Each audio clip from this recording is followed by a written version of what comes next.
আলোচিত সমালোচিত লেখক বীর মুক্তিযোদ্ধা মতিউর রহমান রেন্টুর দ্বিতীয় বই অন্তরালে হত্যাকারী প্রধানমন্ত্রী বাংলাদেশের রাজনৈতিক ইতিহাসের একটি বিতর্কিত অধ্যায় তুলে ধরে।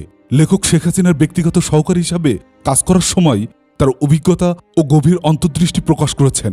বইটি শেখ হাসিনার শাসনামলের অজানা ও গোপন কিছু বিষয়, কিছু ঘটনা ও রাজনৈতিক অন্তরালে কার্যকলাপের উপর আলোকপাত করে।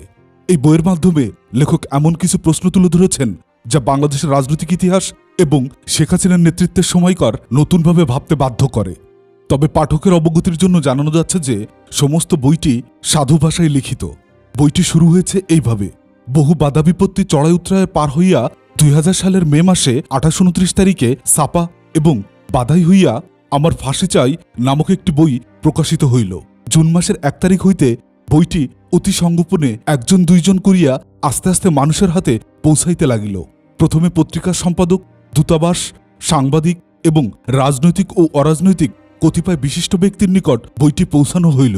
আমার ফাঁসি চাই বইটি অনেকেই এক নিঃশ্বাসেই পুড়িয়া ফেলিলেন। কেউ কেউ আবার বইটিকে কোনো গুরুত্বই দিলেন না, খুলিয়াও দেখিলেন না। 3 হইতে 5 দিনের মধ্যেই সংশ্লিষ্ট মহলে বইটির ব্যাপক আলোড়ন ও চাঞ্চল্যের সৃষ্টি করিল। গ্রন্থটি পড়িতে অনেকেই আগ্রহী হইলেন এবং ব্যাপকভাবে বইটির সন্ধান করিতে লাগিলেন।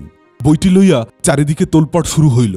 সচেতন শিক্ষিত মহলের বিপুল অংশে আমার ফাঁসি চাই বইটি ঘিরিয়া মুক্তিযুদ্ধকালীন চেতনা, অনুভূতি ও কর্মতৎপরতা এবং আবেগের সৃষ্টি হইল। তাহারা সকলেই মুক্তিযুদ্ধের সময়ের ন্যায় বইটিকে লইয়া ব্যতিব্যস্ত হইলেন। অতি সংগোপনে গোপনে গোপনে সতর্কতার সহিত বইটি ঘণ্টা হিসাবে এক হাত হইতে অপর হাতে ঘুরিতে লাগিল। কেউ কেউ বইটির অংশবিশেষ এবং কেউ কেউ সম্পূর্ণ বইটি যে যেভাবে পারিল ফটোকপি করিয়া ছড়িয়া দিতে লাগিলেন। এজন্য মুক্তিযুদ্ধের নয় আরেকটি যুদ্ধ শুরু হইল। কেউ মুখ খুলিল না, শুধু আমার ফাঁসি চাই বইটি লইয়া নীরবে নিঃশব্দে কাজ করিয়া যাইতে লাগলেন। পাখানাদার কবলিত অঞ্চলে মুক্তিযুদ্ধের প্রচারপত্র লইয়া নীরবে নিঃশব্দে যে রূপে গোপনে পড়া এবং গোপনে প্রচার চালানো হইত, এখনে আমার ফাঁসি চাই বই লইয়া অনুরূপ অবস্থা সৃষ্টি হইল। সর্বত্র সাবধানতার সহিত ফিসফাস আলাপ আলোচনা সবকিছুই হইতে লাগিল, কিন্তু অন্তত গোপনে গোপনে হইতে লাগিল। এই বইটি বীর জনতা আমানতস্বরূপ মনে করিল এবং ইহাকে রক্ষা করিতে বুকে জড়াইয়া ধরিলেন। লেখকের লেখনী সার্থক হইল, লেখক ধন্য হইল। 7 জুন 2000 সাল। খরাঝরা দ্বীপ্রহর গড়িয়া অগ্নিদেবতা সূর্য তাহার তাপদাহ কিরণ সামান্য গুটাইয়া পশ্চিম গগনে কিঞ্চিৎ হেলিয়াছে। আমার ফাঁসি চাই গ্রন্থটি হাতে লইয়া হেন্যতান্য হইয়া ক্ষিপ্রগতিতে প্রধানমন্ত্রীর সুবিশাল সরকারি বাসভবন গণভবনে প্রবেশ করিল। শেখ হাসিনার পিতার ফুফাতো ভাইয়ের পুত্র, প্রধানমন্ত্রীর ব্যক্তিগত প্রধান নিরাপত্তারক্ষী নজিব আহমেদ নজিব গণভবনের দোতলায় ড্রয়িং রুমে প্রধানমন্ত্রী শেখ হাসিনার হাতে নজিব বইটি তুলিয়া দিল। প্রধানমন্ত্রী: এটা কিসের বই? নজিব: রেন্টুর লেখা বই। প্রধানমন্ত্রী কপাল কুঁচকিয়া বলিলেন, কি রইয়াছে ইহাতে? নজিব: অনেক কিছুই রইয়াছে। প্রধানমন্ত্রী: তাহার মানে? নজিব আমার ফাঁসি চাই বইয়ের সারসংক্ষেপ বর্ণনা করিল। প্রধানমন্ত্রী শেখ হাসিনা বর্ণনা শুনিয়া অগ্নিমূর্তি ধারণ করিয়া সঙ্গে সঙ্গে কহিয়া উঠিলেন, রেন্টু এখনো দুনিয়ার বুকে রইয়াছে কি প্রকারে? তোমরাই বা কি করিতেছ? রেন্টু এখনো বাঁচিয়া রইয়াছে, আর তোমরা চাইয়া চাইয়া দেখিতেছ? আগে রেন্টুকে খুন করো, তাহার পর কথা হইবে। ছায়াঘেরা নির্জন গণভবনের বকুল গাছেরা, আপনি প্রধানমন্ত্রী, আপনি প্রধানমন্ত্রী, আপনি সংবিধান রক্ষার, নাগরিক রক্ষার শপথ লইয়াছেন, সকলের প্রতি আইন অনুযায়ী যথাবিহিত আচরণ করিবার শপথ লইয়াছেন। এ অন্যথায় এই নিষ্ঠুর ও পৈশাচারিক বলিয়া চিৎকার করিয়া উঠিল। কিন্তু না, প্রধানমন্ত্রী শেখ হাসিনা আর নজিবের কর্ণে সে চিৎকার পৌঁছাইল না। তাহারা হত্যার নেশায়, রেন্টুর খুনের নেশায় এতই বিভোর হইল যে বকুল গাছের আত্মচিৎকার তাহাদের কর্ণে প্রবেশ করিল না। পরের দিন 8 জুন দুপুর যাইয়া বিকাল পার হইয়া সূর্যদেব অস্তাচলে গমন করিল। আকাশ সবে গোধূলি রাঙা রঙে রং হইতে শুরু করিল। প্রজাতান্ত্রিক বাংলাদেশের প্রধানমন্ত্রী শেখ হাসিনা সরকারি বাসভবন গণভবনের নিচতলার পূর্ব দিকে ড্রয়িং রুমে প্রধানমন্ত্রীর নেতৃত্বই পরিকল্পনা হইতেছে। না, প্রতিরক্ষা বিষয়ক পরিকল্পনা নহে, পররাষ্ট্র বিষয়ক পরিকল্পনা নহে, বিরোধী দলকে মোকাবেলা করিবার পরিকল্পনা নহে, পঞ্চবার্ষিকী পরিকল্পনাও নহে, হত্যার পরিকল্পনা হইতেছে। দেশের প্রধানমন্ত্রী কর্তৃক নাগরিক হত্যার পরিকল্পনা। আমার ফাঁসি চাই বই লিখবার কারণে মুক্তিযোদ্ধা মতিউর রহমান রেন্টুকে খুন করিবার চূড়ান্ত পরিকল্পনা, চূড়ান্ত নীল নকশা, চূড়ান্ত ষড়যন্ত্র, নাগরিক হত্যার আনুষ্ঠানিক নির্দেশ, আনুষ্ঠানিক সিদ্ধান্ত, ঠান্ডা মাথায় হত্যার পর লাশ পুড়িয়ে ফেলবার আদেশ। এই হত্যার পরিকল্পনার বৈঠক 1 ঘণ্টার বেশি সময় ধরে চলিল। বৈঠকে অনেক আলোচনা হইল।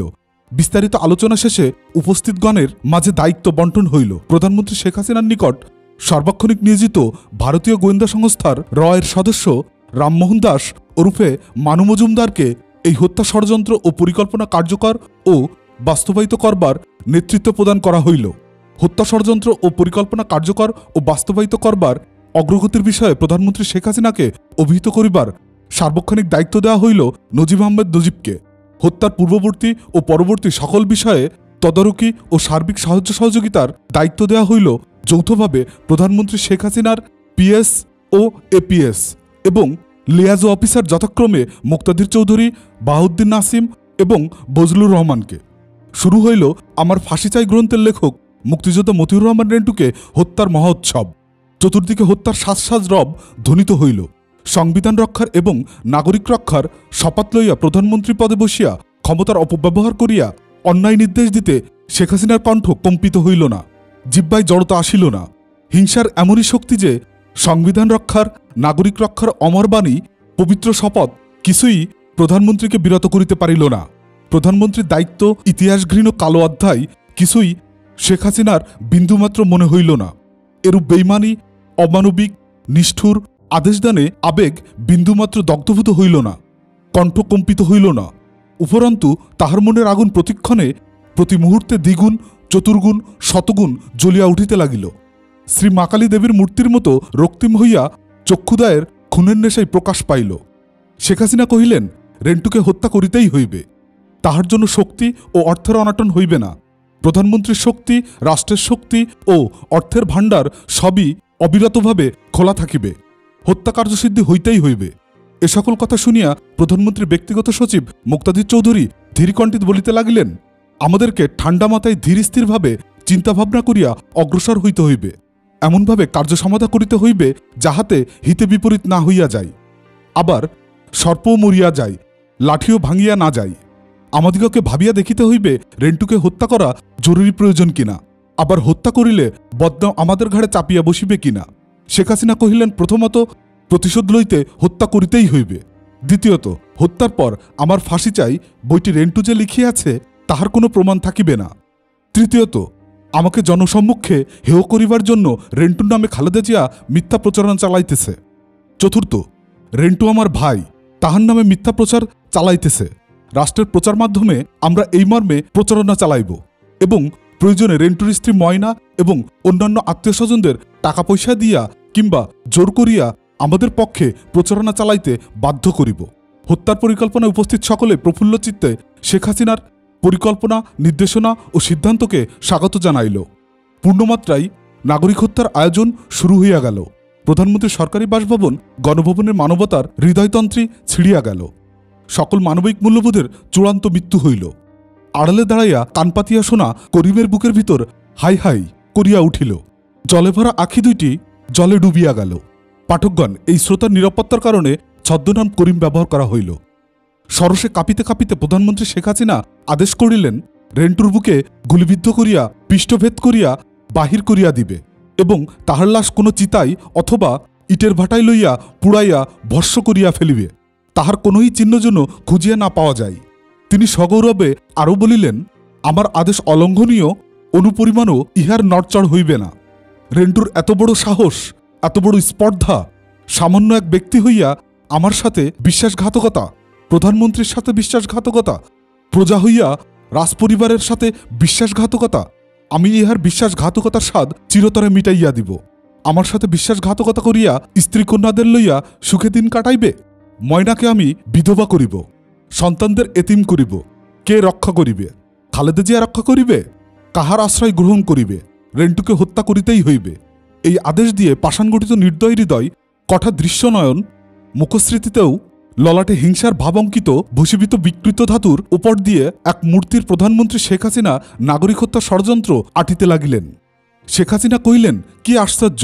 রেন্টু আমাকে একের পর এক আক্রমণ করিতেছে, আমার বিরুদ্ধে হাইকোর্টে মামলা করিয়াছে, স্ত্রী কন্যাদের লইয়া প্রেস ক্লাবে আমার বিরুদ্ধে বিক্ষোভ করিয়াছে, দেশবাসীর কাছে, সারা দুনিয়ার কাছে আমার হেয় প্রতিপন্ন করিবার জন্য, আমার পতন ঘটাইবার জন্য এখন বই লিখিয়াছে। আমাকে হত্যা করিতে কতটুকুই বা বাকি রইয়াছে, অথচ সে এখনো জীবিত আছে। এমন কোনো যোগ্য পুরুষ কি তোমাদের মাঝে নাই যে রেন্টুকে চিরকালের জন্য শেষ করিয়া দিতে পারে, খুন করিতে পারে? ভারতীয় গোয়েন্দা সংস্থা রয়ের এজেন্ট রামমোহন দাস ওরফে মানু মজুমদার শেখ হাসিনার কথা শেষ না হইতেই রেশভরে বলিতে লাগিলেন, কেন নাই, কেবল আদেশের অপেক্ষা। রেন্টুর মতো তুচ্ছ ব্যক্তিকে হত্যা করা কতক্ষণের কাজ? হৃদয় লোহনির্মিত দেহ পাষাণে গঠিত প্রধানমন্ত্রী বলিলেন, যাহা তোমাদের প্রয়োজন হয় লইয়া লও, যাহা তোমাদের ইচ্ছা হয় করো। এখনই রেন্টুর মৃত্যুর সংবাদ শুনিতে আমি উৎসুক রইলাম। ভারতীয় গোয়েন্দা রামমোহন দাস ওরফে মানু মজুমদার বলিতে লাগিল, তিলার্ধ কালবিলম্ব না করিয়া হত্যার আদেশ কার্যকর করাই এখন আমাদের উচিত এবং কর্তব্য।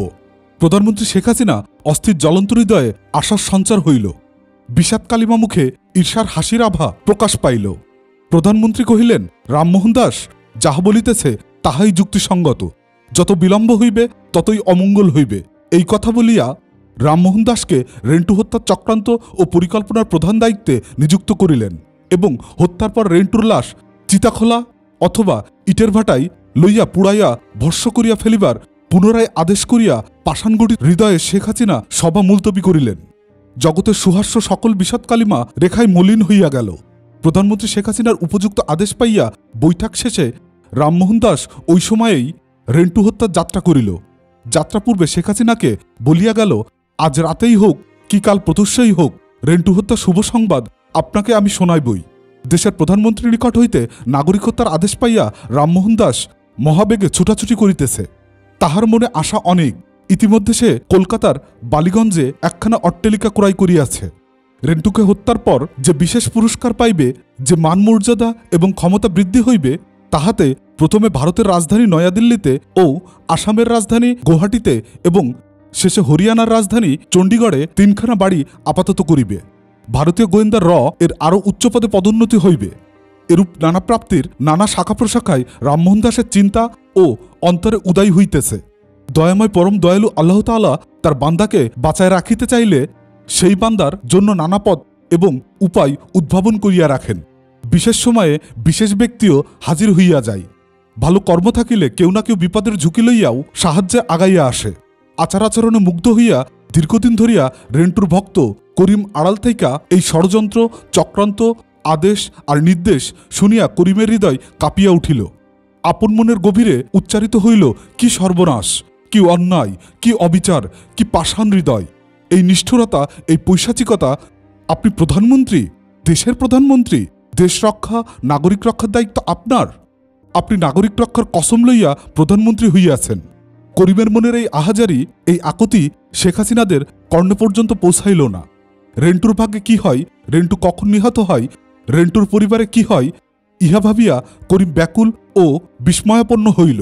প্রধানমন্ত্রী শেখ হাসিনা গঙেরা ভাবিল, কঠিন শেয়াল নির্মিত সহস্র প্রহরী দ্বারা বেষ্টিত গণভবনের সিরামিকের চার দেয়ালের বাইরে কোনোদিন কেহ এই কথা জানিতে পারিবে না, শুনিতে পারিবে না, কাহারও এই কথা বলিবার সাধ্য হইবে না। করিমের দেহ রোমাঞ্চিত হইল, ভয়ে আত্মা কাঁপিয়া উঠিল। আকণ্ঠ শুক্রিয়া একেবারে বোবা বধির হইয়া গেল। পরিশেষে রেন্টুর সহিত যোগাযোগ করিয়া কাঁদিতে কাঁদিতে সপরিবারে পালিয়া যাইবার জন্য রেন্টুকে যা পড়নাই অনুনয় বিনয় করিল। তাহার কান্না আর অনুরোধে বুঝা গেল তাহার অঙ্গ শিহরিয়া উঠিতেছে, হৃদয় কাঁপিতেছে।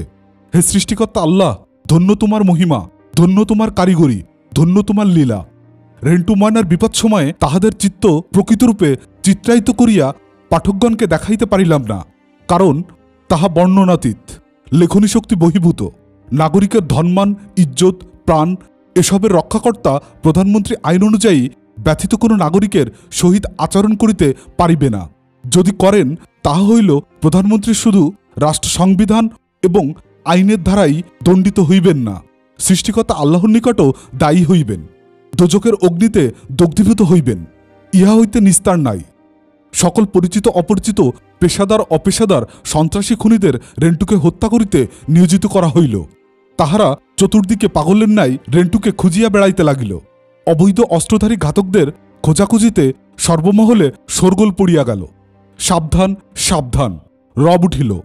রেন্টুর নিজ মহল্লার যুবকেরা রেন্টুকে হুঁশিয়ারি সংকেত দিয়ে পালাইয়া যাইবার পরামর্শ দিল। সর্বমহলে এ সকল সংবাদ আর সতর্ক সংকেত শুনিয়া রেন্টু চক্ষুকর্ণ সজাগ সতর্ক করিয়া যথাসম্ভবত সাবধানে থাকিতে লাগিল। প্রকৃতি স্বাভাবিক নিস্তব্ধতার মধ্য হইতেই নানা শব্দে বারণ করিতেছে। প্রধানমন্ত্রী শেখ হাসিনার লেলিয়ে দেওয়া খুনির দল অর্থের লোভে খুনের নেশায় এই নানা বারণ শুনিবে কেন? রাত্রি গভীর হইল, মানুষ্যকুল শয়ন করিল, নিশাচর প্রাণী জাগিয়া উঠিল। নগরস্থ মসজিদে প্রভাত হইবার আজান হইল। আসসালাতু খায়রুম মিনান নাওম। নিদ্রা অপেক্ষায় নামাজ উত্তম। বিশ্রামাধীন বিভারবীকে বিদায় দান করিয়া ক্রমে ক্রমে সকলেই জাগিয়া উঠিল।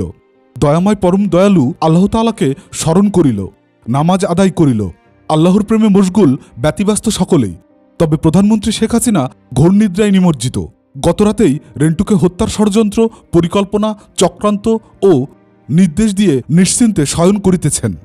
নিদ্রাভঙ্গের পরই নাগরিক হত্যার ভয়ানক সাংঘাতিক সুসংবাদ শুনিবার মনোবাসনা লইয়া সুখনিদ্রা যাপন করিতেছেন। ও পাষাণীর প্রাণ কি পাষাণ অপেক্ষা কঠিন? বিনা বিচারে নিরপরাধ নাগরিক হত্যা করবেন? এ পাপ কি একটুও তাহার মনে হইতেছে না? একটুও মনে হইতেছে না তাহা নহে। মনে হইলেই বারবার মনকে বলিতেছে, যে দেশের মানুষ আমার পিতামাতা ভাইকে হত্যা করিয়াছে, সে দেশের সকল মানুষকেই হত্যা করিতে পারিলে আমার হৃদয় সর্বপ্রশাস্তি। কি আশ্চর্য! এই রমণীর হৃদয়ে কি এতই কঠিন যে অকাতরে নিদ্রাসুখ যাইতেছেন? প্রধানমন্ত্রী নিদ্রিত অবস্থাতেই হাসিতে লাগিলেন এবং বলিতে লাগিলেন, কেমন হইল? আমার সাথে বিশ্বাসঘাতকতার ফল কেমন ভোগ করিলে? আমার গোপন তথ্য ফাঁস করিবার এটাই শাস্তি, আর তাহা হইল মৃত্যুদণ্ড। বলিতে বলিতে নিদ্রা ভঙ্গ হইল। নতুন চিন্তায় নতুন ভাবনায় মুস্কি হাসিতে হাসিতে দর্পণে নিজেকে ভালো করিয়া দেখিয়া কিঞ্চিৎ বিলম্বে প্রধানমন্ত্রী গণভবন হইতে প্রধানমন্ত্রীর কার্যালয়ে গমন করিলেন। প্রতিশোধ স্পৃহায় প্রধানমন্ত্রী শেখ হাসিনা আজ উন্মাদনী। শত্রুর হাত হইতে রক্ষা পাওয়া যাইতে পারে, কিন্তু মিত্র যদি শত্রু হয় তাহার হাত হইতে রক্ষা পাওয়ার কিছুতেই সম্ভব নহে। বিশেষত স্বজাতি শত্রুতা সাধনে উত্তেজিত হইয়া উঠিলে শেষ না করিয়া ক্ষান্ত হয় না। শেখ হাসিনা ক্ষান্ত হইবেন কেন? রেন্টু ময়নাকে কহিল, মনে হয় শেখ হাসিনার হস্ত হইতে কিছুতেই নিস্তার পাইব না। ভুলেই লোকের সর্বনাশ হয়, ভুলেই লোক মহাবিপদগ্রস্ত হয়, ভুলে পড়িয়া লোক কষ্টভোগ করে, প্রাণও হারায়। লোক ইচ্ছা করিয়া বিপদ মাথায় তুলিয়া লয় না, দুঃখিতও হতে চায় না। কিন্তু রেন্টু আর ময়নার বেলায় ইহার ব্যতিক্রম হইল। তাহারা জানিয়া শুনিয়া বুঝিয়া স্বেচ্ছায় সজ্ঞানে এমন সর্বনাশা মহাবিপদ মাথায় তুলিয়া লইল। নিদারুণ কষ্টে পড়িল, প্রাণ হারানোই স্বাভাবিক হইল। ইচ্ছা করিয়া মহাবিপদ মাথায় লইয়া মৃত্যুদ্বারে পৌঁছাইল। মাতা, স্ত্রী, কন্যাদের দুঃখ কষ্টের বিপদ সাগরে ভাসাইল, নিজেও ভাসিল। অন্তরালে হত্যাকারী প্রধানমন্ত্রী বইটির অডিও বুক নিয়মিত শুনতে চ্যানেলটি সাবস্ক্রাইব করে সঙ্গে থাকুন। ভালো থাকবেন।